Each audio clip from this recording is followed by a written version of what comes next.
पहला क्वेश्चन है, सिकंदर का सेनापति कौन था? सिकंदर का सेनापति कौन था? तो सिकंदर का सेनापति था Seleucus Nicator. Seleucus Nicator. Sikandar की मृत्यु कब हुई थी? तो सिकंदर की मृत्यु हुई थी 323 ईसा पूर्व में बेबीलोन में हुई थी। कहाँ हुई थी? बेबीलोन में हुई थी 323 ईसा पूर्व। बेबीलोन कहाँ पड़ता है? इराक में। बेबीलोन कहाँ पड़ता है? इराक में। इराक की राजधानी क्या है? इराक की राजधानी है बगदाद। बगदाद। सिकंदर का जल सेनापति कौन था? तो सिकंदर का जल सेनापति था निरयार्कस। निरयार्कस। किसकी तुलना मैकियावेली के प्रिंस से की जाती है? तो किसकी तुलना मैकियावेली के प्रिंस से की जाती है? कौटिल्य का अर्थशास्त्र। प्रिंस जो है वो राजकुमार नहीं, एक पुस्तक का नाम है। एक पुस्तक का नाम है जिसकी तुलना कौटिल्य के अर्थशास्त्र से की जाती है। मैकियावेली कहाँ के निवासी थे? तो मैकियावेली निवासी थे तो इटली के। मैकियावेली कहाँ के निवासी थे? इटली के। मौर्य साम्राज्य में प्रचलित मुद्रा कौन सी थी? तो मौर्य साम्राज्य की प्रचलित मुद्रा का नाम था पण। पण मौर्य साम्राज्य की प्रचलित मुद्रा थी। सेल्यूकस निकेटर ने युद्ध की संधि शर्तों के अनुसार कौन से 4 प्रांत चंद्रगुप्त को दे दिए थे? तो सेल्यूकस निकेटर ने युद्ध की संधि शर्तों के अनुसार काबुल, कंधार, हेरात और मकरान चंद्रगुप्त को प्रदान किए थे। चंद्रगुप्त मौर्य और सेल्यूकस निकेटर के बीच युद्ध का वर्णन किसने किया? तो चंद्रगुप्त मौर्य और सेल्यूकस निकेटर के बीच जो युद्ध हुआ था उसका वर्णन एपिनियास ने किया था। किसने किया था? एपिनियास ने। किसके अनुसार चंद्रगुप्त ने सेल्यूकस निकेटर को 500 हाथी उपहार में दिए थे? तो प्लूटार्क के अनुसार चंद्रगुप्त ने सेल्यूकस निकेटर को 500 हाथी उपहार में दिए थे। किसने पाटलिपुत्र को पोलीब्रोथा कहा है? पोलीब्रोथा। तो मेगास्थनीज ने कहा है। पाटलिपुत्र को क्या क्या कहा है? पोलीब्रोथा। पाटलिपुत्र की स्थापना उदयन ने की थी। ये हर्यक वंश का शासक था। हर्यक वंश का शासक था। मौर्य काल में एग्रोनोमाई किसे कहा जाता था? तो मौर्य काल में एग्रोनोमाई कहा जाता था सड़क निर्माण के अधिकारी को। सड़क निर्माण के अधिकारी को एग्रोनोमाई कहा जाता था। किस महीने में से मौर्य का राजकोषीय वर्ष आरंभ होता है? तो किस महीने से मौर्य वंश का राजकोषीय वर्ष आरंभ होता है? आषाढ़ के महीने से। आषाढ़ मतलब जुलाई के महीने में। एक क्वेश्चन ये भी कभी कभी पूछा जाता है एग्जाम में, देखा गया है कि हिंदी का प्रथम महीना कौन सा होता है? तो हिंदी का प्रथम महीना कौन सा होता है? चैत्र। चैत्र माह होता है। और अंतिम महीना कौन सा होता है हिंदी का? फागुन। फागुन। भारतीय लिखने की कला नहीं जानते हैं, किसकी उक्ति है? किसने कहा था कि भारतीय जो लोग हैं वो लिखने की कला नहीं जानते? किसने कहा था? मेगास्थनीज ने कहा था। स्ट्रैबो के अनुसार सीरियन नरेश एंटियोकस ने बिंदुसार के दरबार में किसे भेजा था? स्ट्रैबो के अनुसार सीरियन नरेश एंटियोकस ने बिंदुसार के दरबार में डाइमेकस नामक राजदूत को भेजा था। एंटियोकस का राजदूत कौन था? डाइमेकस। जो किसके दरबार में आया था? बिंदुसार के दरबार में आया था। बिंदुसार के शासनकाल में कहाँ हुए 2 विद्रोहों का वर्णन है? बिंदुसार के शासनकाल में कहाँ हुए 2 विद्रोहों का वर्णन है? तक्षशिला में। तक्षशिला में। तक्षशिला विद्रोहों को दबाने के लिए बिंदुसार ने किसे भेजा था? तो तक्षशिला विद्रोहों को दबाने के लिए बिंदुसार ने पहले सुसीम और बाद में अशोक को भेजा था। एथिनियस के अनुसार बिंदुसार ने सीरिया के शासक एंटियोकस फर्स्ट से क्या भेजने की प्रार्थना की थी? तो एथिनियस के अनुसार बिंदुसार ने सीरिया के शासक एंटियोकस से मदिरा, सूखे अंजीर और एक दार्शनिक भेजने की प्रार्थना की थी कि अपने दरबार से मदिरा, सूखे अंजीर और एक दार्शनिक भेजें। आक्रमण के अनुसार कलिंग की राजधानी क्या थी? तो आक्रमण के समय कलिंग की राजधानी थी तोसली। कलिंग युद्ध कब हुआ था? तो कलिंग युद्ध 261 ईसा पूर्व हुआ था। 261 ईसा पूर्व कलिंग युद्ध हुआ था। आपको यह पूछा था ये। बराबर की पहाड़ियों में स्थित 4 गुफाओं के नाम क्या थे? तो बराबर की पहाड़ियों में स्थित 4 गुफाओं के नाम कर्ण, चौपार, सुदामा और विश्व झोपड़ी थे। कर्ण, चौपार, सुदामा और विश्व झोपड़ी। अशोक के पौत्र दशरथ ने आजीविकों को कौन सी गुफा प्रदान की? अशोक के पौत्र दशरथ ने आजीविकों को कौन सी गुफा प्रदान की? नागार्जुन गुफा। नागार्जुन गुफा। अशोक की माता का क्या नाम था? तो अशोक की माता का नाम द्रांगी था। द्रांगी। अशोक ने बौद्ध धर्म के प्रचार के लिए अपने पुत्र महेंद्र एवं पुत्री संघमित्रा को कहाँ भेजा? अशोक ने बौद्ध धर्म के प्रचार के लिए अपने पुत्र महेंद्र एवं पुत्री संघमित्रा को श्रीलंका भेजा। अशोक के अभिलेखों में किस लिपि का प्रयोग हुआ है? तो अशोक के अभिलेखों में ब्रह्मी, खरोष्टी, ग्रीक और अरमाइकी लिपि का प्रयोग हुआ है। अशोक के किस अभिलेख में पशु बलि की निंदा की गई है? तो अशोक के किस अभिलेख में पशु बलि की निंदा की गई है? पहले शिलालेख में। अशोक के किस शिलालेख में पशु बलि की निंदा की गई? पहले शिलालेख में। और किस अभिलेख में कलिंग युद्ध का वर्णन किया गया है? अशोक के हृदय परिवर्तन की बात कही गई है तो 13वें शिलालेख में। कलिंग युद्ध का वर्णन 13वें शिलालेख में हुआ है। इस बात को याद रखेंगे, प्रश्न कई बार पूछा गया है एग्जाम में। अशोक का सबसे लंबा अभिलेख कौन सा है? तो अशोक का सबसे लंबा अभिलेख 7वां अभिलेख है। सबसे लंबा अभिलेख जो है वो 7वां अभिलेख है। अशोक का कौन सा अभिलेख ग्रीक एवं अरमाइकी भाषाओं में प्राप्त हुआ? तो शाह आह पूना कंधार अभिलेख जो है अशोक का, शाह आह पूना कंधार अभिलेख में अशोक का अभिलेख ग्रीक व अरमाइकी भाषाओं में प्राप्त हुआ। अशोक के समय प्रांतों को क्या कहा जाता था? तो अशोक के समय प्रांतों को चक्र कहा जाता था। क्या कहा जाता था? चक्र। प्रांतों के प्रशासक क्या कहलाते थे? तो प्रांतों के प्रशासक कुमार या आर्यपुत्र या राष्ट्रिक कहलाते थे। अशोक के समय बिक्री कर के रूप में मूल्य का कितना भाग वसूला जाता था? तो अशोक के समय बिक्री कर का मूल्य का 10वां भाग वसूला जाता था। सरकारी भूमि को क्या कहा जाता था? तो सरकारी भूमि को सीता भूमि कहा जाता था। क्या कहा जाता था? सीता भूमि। कब? अशोक के शासनकाल के समय। अशोक के शासनकाल के समय जब मौर्य वंश था तब। बिना वर्षा के अच्छी खेती होने वाली भूमि को क्या कहा जाता था? तो बिना वर्षा के अच्छी खेती होने वाली भूमि को अदेव मातृक कहा जाता था। क्या कहा जाता था? अदेव मातृक कहा जाता था। स्वतंत्र वेश्यावृत्ति को अपनाने वाली महिला को क्या कहा जाता था मौर्य वंश के समय में? रूपा जीवा। क्या कहा जाता था? रूपा जीवा। सम्राट अशोक की वह पत्नी कौन थी जिसने उसको प्रभावित किया था? तो कारुवाकी। सम्राट अशोक की पत्नी कौन थी जिसने अशोक को सर्वाधिक प्रभावित किया था? कारुवाकी। सर्वप्रथम भारतवर्ष का जिक्र किस अभिलेख में मिलता है? तो सर्वप्रथम भारतवर्ष का जिक्र हाथी गुफा अभिलेख में मिलता है। सर्वप्रथम दुर्भिक्ष की जानकारी देने वाला अभिलेख कौन सा है? तो सर्वप्रथम दुर्भिक्ष की जानकारी देने वाला अभिलेख स्वहगौरा अभिलेख है। कौन है? स्वहगौरा अभिलेख। दुर्भिक्ष शब्द का मतलब होता है अकाल। अकाल की जानकारी किस अभिलेख में मिलता है? तो स्वहगौरा अभिलेख में। सर्वप्रथम भारत पर होने वाले हूण आक्रमण की जानकारी कब मिलती है? किस लेख में मिलती है? तो भीतरी स्तंभ लेख से हूणों की आक्रमण की जानकारी मिलती है। एक ये भी प्रश्न पूछा था कि हूणों के आक्रमण से सर्वाधिक किस वंश को नुकसान हुआ या सर्वाधिक सबसे ज़्यादा कौन सा वंश प्रभावित हुआ? तो वो था गुप्त वंश। कौन था? गुप्त वंश। ये क्वेश्चन कई बार एग्जाम में पूछा गया है। रेशम बुनकर की श्रेणियों की जानकारी किस अभिलेख से प्राप्त होती है? तो रेशम बुनकर श्रेणियों की जानकारी मंदसौर अभिलेख से प्राप्त होती है। किस अभिलेख से? मंदसौर अभिलेख से प्राप्त होती है रेशम बुनकर श्रेणियों की जानकारी। प्राचीनतम सिक्कों को साहित्य में क्या कहा जाता था? तो प्राचीनतम सिक्कों को साहित्य में कारशापण कहा जाता था। कारशापण जिसका मतलब होता है आहत सिक्के। आहत सिक्के। सर्वप्रथम सिक्कों पर अभिलेख लिखने का कार्य किन शासकों ने किया? तो ये प्रश्न बहुत पूछा था कि लेख लिखने का कार्य था किन शासकों ने किया? तो यवन शासकों ने सिक्के पर सर्वप्रथम। सुशर्मा की हत्या कब और किसने की? तो सुशर्मा की हत्या 28 BC में शुमुक ने की। शुमुक ने सुशर्मा की हत्या, जो कर्ण वंश का शासक था, कर्ण वंश का, उसकी हत्या कर शुमुक ने सातवाहन वंश की शासन नींव डाली। सातवाहन वंश की नींव डाली। मतलब प्रथम शासक सातवाहन वंश का कौन था? शुमुक था। और सुशर्मा जो था कर्ण वंश का अंतिम शासक था। महावीर स्वामी ने अपने संघों को 11 गणों में बांटकर चतुर्विद संघ की स्थापना कहाँ की थी? महावीर ने अपने संघों को 11 गणों में बांटकर चतुर्विद संघ की स्थापना कहाँ की थी? पावापुरी में की थी। कहाँ की थी? पावापुरी में। हड़प्पा संस्कृति से संबंधित स्थल रंगपुर किस राज्य में स्थित है? हड़प्पा संस्कृति से संबंधित स्थल जो रंगपुर है वह गुजरात राज्य में। किस राज्य में है? गुजरात राज्य में है। तैमूर के आक्रमण के समय भारत पर किस वंश का शासन था? तो तैमूर के आक्रमण के समय भारत पर तुगलक वंश का शासन था। किसका शासन था? तुगलक वंश का। फतुहात ए फिरोज शाही के सुल्तान की आत्मकथा का नाम है? तो फतुहात ए फिरोज शाही फिरोज तुगलक की आत्मकथा का नाम है। फिरोज तुगलक की आत्मकथा का क्या नाम है? फतुहात ए फिरोज शाही। सर्वाधिक जो दिल्ली सल्तनत में काल था तो तुगलक वंश का था। मतलब तुगलक वंश ने सर्वाधिक समय तक शासन किया था। तुगलक वंश ने सर्वाधिक समय तक शासन किया था। और सबसे कम किसने किया था? तो सबसे कम खिलजी वंश ने किया था। खिलजी वंश ने किया था। ये क्वेश्चन ध्यान रखेंगे आप। सबसे अधिक तुगलक वंश, सबसे कम खिलजी वंश। कौन सा सूफी संप्रदाय बिहार में अधिक लोकप्रिय था?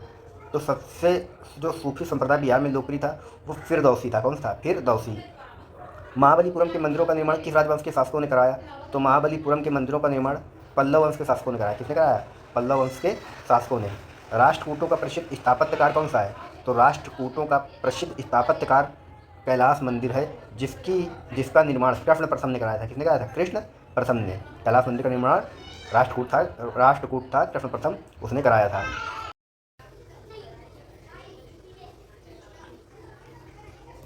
अगला क्वेश्चन है, स्वातंत्र्योत्तर भारत में सबसे अधिक संख्या में हड़प्पा योगिन स्थलों की खोज किस राज्य में हुई? स्वातंत्र्योत्तर भारत में सबसे अधिक संख्या में हड़प्पा योगिन स्थलों की किस राज्य में हुई? तो गुजरात में सबसे ज़्यादा खुदाई हुई और खोजों जो संदव हड़प्पा योगिन स्थल थे गुजरात में सर्वाधिक खोजे गए। किस स्थान पर बौद्ध धर्म की जन्मस्थली माना जाता है? तो लुम्बिनी को माना जाता है। किसको माना जाता है? लुम्बिनी को। शिवाजी के पिता साची भोसले मूलतः किस राज्य के राज सेवा में थे? तो बीजापुर के। शिवाजी महाराज के पिता साची भोसले मूलतः बीजापुर के थे। मध्यकालीन भारत में किस शासक ने मजहर की घोषणा की थी? तो मध्यकालीन भारत के शासक ने अकबर ने मजहर की घोषणा कब की थी? 1579 में। वर्ष भी पूछा जा सकता है। दिल्ली के लाल किले का निर्माण किस शासक ने करवाया? इस किले में मोती मस्जिद का निर्माण किसने कराया? तो शाहजहाँ ने। लाल किले का निर्माण दिल्ली में शाहजहाँ ने और इस किले में मोती मस्जिद का निर्माण औरंगजेब ने कराया। दीवान ए कोही जिसकी स्थापना मोहम्मद बिन तुगलक ने की थी किस विषय से संबंधित था?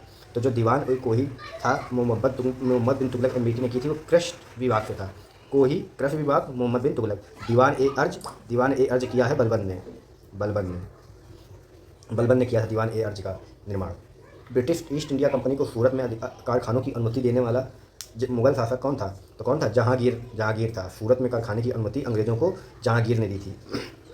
1878 ईस्वी के वर्नाकुलर प्रेस एक्ट का अभिप्राय था भारतीय भाषाओं में समाचार पत्रों का प्रकाशन को रोकना। जो प्रकाशन को क्या था? रोकना था। और वर्नाकुलर प्रेस एक्ट लाया कौन था? तो वर्नाकुलर प्रेस एक्ट लाया था, तो इसे लाया था लिटिन ने। लॉर्ड लिटिन ने लाया था। लिटिन ने इसे गैंगिंग एक्ट भी कहा जाता था। गैंगिंग एक्ट भी कहा जाता था। सत्यशोधक समाज की स्थापना किसने की थी? तो सत्यशोधक समाज की स्थापना की थी ज्योतिबा फूले ने। किसने की थी? ज्योतिबा फूले ने। पेशावर किस सम्राट के शासनकाल में बौद्ध सभ्यता का प्रसिद्ध केंद्र था? तो पेशावर था कनिष्क के शासनकाल में बौद्ध सभ्यता का प्रसिद्ध केंद्र। मोहम्मद बिन तुगलक के शासनकाल के अंतिम दिनों में दक्षिणी भारत में किस दो विशाल स्वतंत्र राज्यों का उदय हुआ? तो जो एमबीटी के शासनकाल में अंतिम दिनों में दक्षिण भारत में दो विशाल स्वतंत्र राज्यों का उदय हुआ था वो विजयनगर और बहमनी साम्राज्य थे। विजयनगर और बहमनी साम्राज्य। खानवा के युद्ध में मेवाड़ को पराजित करने वाला शासक कौन था? तो खानवा के युद्ध में मेवाड़ को पराजित करने वाला शासक बाबर था। दास वंश को समाप्त कर खिलजी वंश की आधारशिला रखने वाला खिलजी वंश का शासक कौन था? तो जलालुद्दीन फिरोज खिलजी। भारत पर आक्रमण करने के लिए 1524 ईस्वी में बाबर को लोधी वंश के किन दो सरदारों ने आमंत्रित किया था? जो बाबर को लोधी वंश के किन दो सरदारों ने आमंत्रित किया था 1524 में? आलम खान लोधी और दौलत खान लोधी ने। जिस युद्ध में बाबर और इब्राहिम लोधी का युद्ध 1526 में हुआ था, जिसमें 1526 में इब्राहिम लोधी मारा गया था। 9 फरवरी 1757 ईस्वी में अलीनगर की संधि। कौन सी संधि? अलीनगर की संधि किन किन के मध्य हुई थी? तो सिराजुद्दौला और रॉबर्ट क्लाइव के बीच कब हुई थी? 1557 में अलीनगर की संधि। कलकत्ता सर्वोच्च न्यायालय की स्थापना कब हुई? तो कलकत्ता जो सर्वोच्च न्यायालय था 1773 में हुई थी रेगुलेटिंग एक्ट के माध्यम से 1774 ईस्वी में। रेगुलेटिंग एक्ट कब आया था? 1773 में। और कलकत्ता सर्वोच्च न्यायालय की स्थापना हुई थी 1774 में। सामवेद का प्रथम दृष्टा वेद व्यास के किस शिष्य को माना जाता है? सामवेद का प्रथम दृष्टा वेद व्यास के किस शिष्य को माना जाता है? जैमिनी। दृष्टा का मतलब, दृष्टा का अर्थ है देखने वाला। क्या अर्थ है? दृष्टा का अर्थ है देखने वाला। अशोक के अधिकांश अभिलेख किस लिपि में है? तो अशोक के अधिकांश अभिलेख ब्राह्मी लिपि में है। किस बौद्ध धर्म से यह पता चलता है कि 6वीं शताब्दी ईसा पूर्व 16 महाजनपद विद्यमान थे? किस बौद्ध धर्म से यह पता चलता है कि 6वीं शताब्दी में 16 जनपद विद्यमान थे? तो अगुंतर निकाय में पता चलता है कि बौद्ध धर्म के 16 महाजनपद थे। किसने लिखा है कि ब्राह्मण की परीक्षा तुला से, क्षत्रिय की अग्नि से, वैश्य की जल से और शूद्र की विष से की जानी चाहिए? वाराह मिहिर ने कहा है कि ब्राह्मण की परीक्षा तुला से करिए, क्षत्रिय की अग्नि से और वैश्य की जल से और शूद्र की विष से की जानी चाहिए। वाराह मिहिर ने कहा है। वाराह मिहिर ने अपनी किस पुस्तक में चारों वर्णों के लिए अलग अलग न्याय कसौटियों का विद्यमान किया है? वाराह मिहिर ने किस पुस्तक में चारों जो वर्ण है हमारे उनके लिए अलग अलग न्याय कसौटियों का विद्यमान किया? तो वृहत संहिता में।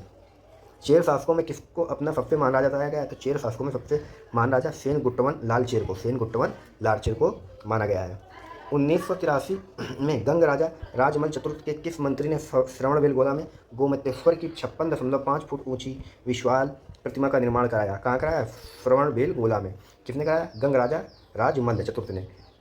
गोमतेश्वर की जो विशाल प्रतिमा थी उसका निर्माण किस मंत्री ने कराया था? चामुंड राय ने कराया था। अगला क्वेश्चन है,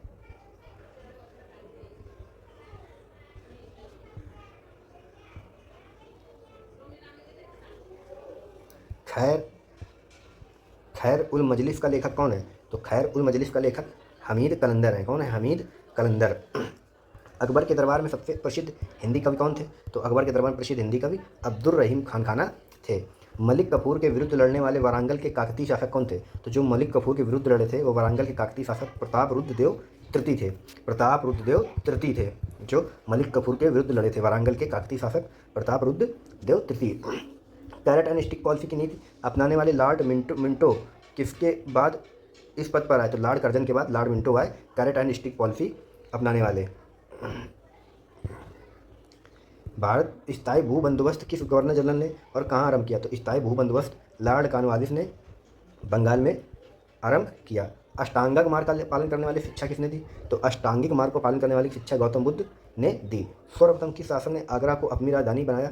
तो सर्वप्रथम सिकंदर लोदी ने आगरा को अपनी राजधानी बनाया।